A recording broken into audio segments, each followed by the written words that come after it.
شكرا جزيلا. بسم الله الرحمن الرحيم. Thank you very much, President. In the name of God, the Merciful and the Compassionate, to whom we address our prayers through the Prophet. President, High Commissioner for Human Rights, ladies and gentlemen, heads of delegations, participants, Your Excellencies, ambassadors, ladies and gentlemen,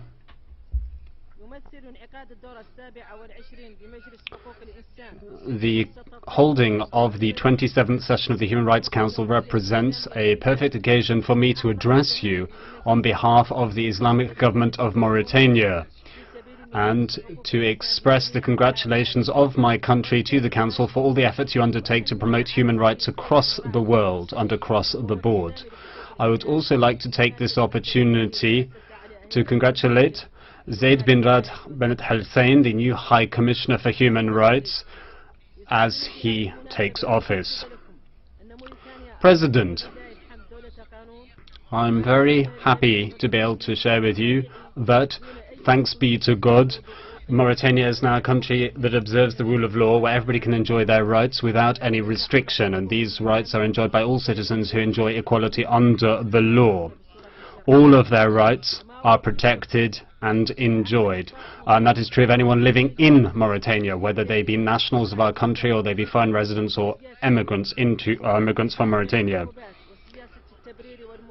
In the past, there were many problems with freedom and corruption. We had a closed political circle and a political elite, and there was widespread impunity as well, and justification for errors and mistakes made. All of that, however, has been turned on its head, and things are now much better than they were, which is something we're very proud of. President Mohamed Ould Abdelaziz, since this election, has driven forward a new approach, and we have made great headway in the field of rights, our rights across the board, but particularly human rights. It is clear that his recent re-election to the presidency of our country will open further opportunities to strengthen and build upon this process of protecting and promoting rights, to build upon all that's already been done tangibly on the ground. We should use this opportunity to refer to the role played by the current presidency of the African Union, because such a lot has been done by this current president to protect and promote human rights. He has made that one of the priorities of his office. He is one of the most illustrious and well-known defenders of these causes. He is well-known and well-respected both nationally, regionally, internationally. President, our new government is determined to continue all those measures already underway to promote and protect human rights. We are looking forward to strengthening social fabric and social cohesion to guarantee all rights and freedoms. Proof of this is to be seen in the new creation of a joint committee led by the Prime Minister of Mauritania himself, which began by giving an order to put together and roll out a national plan to tangibly implement on the ground a roadmap to bring an end to all the consequences and aftermath of slavery by those who have suffered this ill. We support the Durban Programme Plan of Action.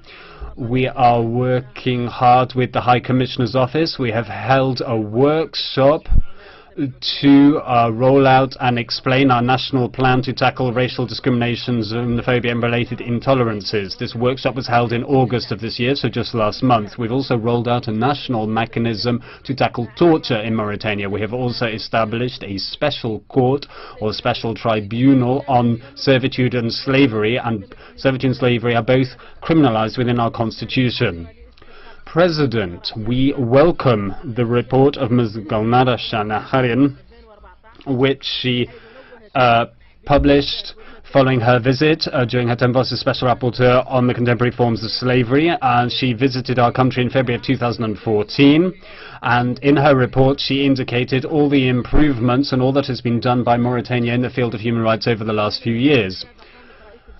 She paid tribute to us for our efforts. She paid particular tribute to the senior authorities of our country, and we thank her for that, and we thank her also for expressing her thanks for the warm welcome that was extended to her by the President and the Prime Minister and all the senior officials of the Republic whom she met with and who listened to her politely and in a spirit of interactive cooperation, as we all seek to work together and with her support to put an end to contemporary forms of slavery and servitude and their effects and aftermath. Her report contains 29 recommendations. The 29th thereof is a key step that needs to be taken to tackle contemporary forms of slavery. And many of these are already contained within the roadmap that I earlier referred to. So steps are already underway, and such steps are only strengthened by the former Special Rapporteur's report to stamp out slavery as a practice. Work is already full steam ahead for the full implementation of the various recommendations contained within the roadmap. We have established the necessary technical committee, which is preparing a work plan, working together with the High Commissioner for Human Rights and their office. This body is established in Nouakchott. It will soon put together a calendar meeting specific deadlines for action, and will set out a deadline for the achievement of the various goals within the roadmap. And having paid tribute to her predecessor, we would like to congratulate Ms. Amina Bola on her appointment to the Special Rapporteurship on Contemporary Forms of Slavery, and we look forward to working with her.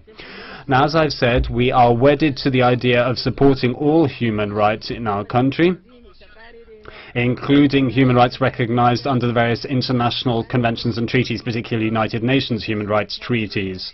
We submit our reports to all the relevant treaty bodies, the committees and commissions and working groups, and we also work hard to, and indeed have succeeded in implementing the vast majority of the recommendations of the treaty bodies and those special rapporteurs or special procedures and mandate holders who have visited our country. We are firmly committed to abiding by our obligations, and proof of this is to be seen in our full-scale cooperation with all United Nations mechanisms and special procedure mandate holders. We have made huge and positive strides forward which reflect the quality and the level of this aforementioned cooperation. Recently, the Special Rapporteur on tackling racial discrimination, xenophobia and related forms of intolerance, who visited in 2013, just before the visit of the former Special Rapporteur on Contemporary Forms of Slavery in February 2014. Both of these visits are proof of our cooperation with the UN system.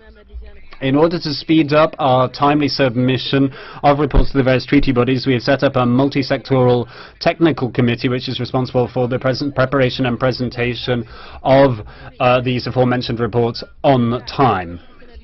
I would like to express my thanks to you, President, and I hold you in high esteem, and the same is true of all the members of this venerable council. I pay tribute to the noble efforts that you undertake to serve the cause of human rights around the world. And to conclude, I would like to take this opportunity of being able to address you this afternoon in order to express the importance that the Mauritanian government attaches to continuing the process of delivering upon international development goals on human rights in order to protect and preserve the dignity and well-being of all human beings. Thank you very much. May the peace of God be with you all.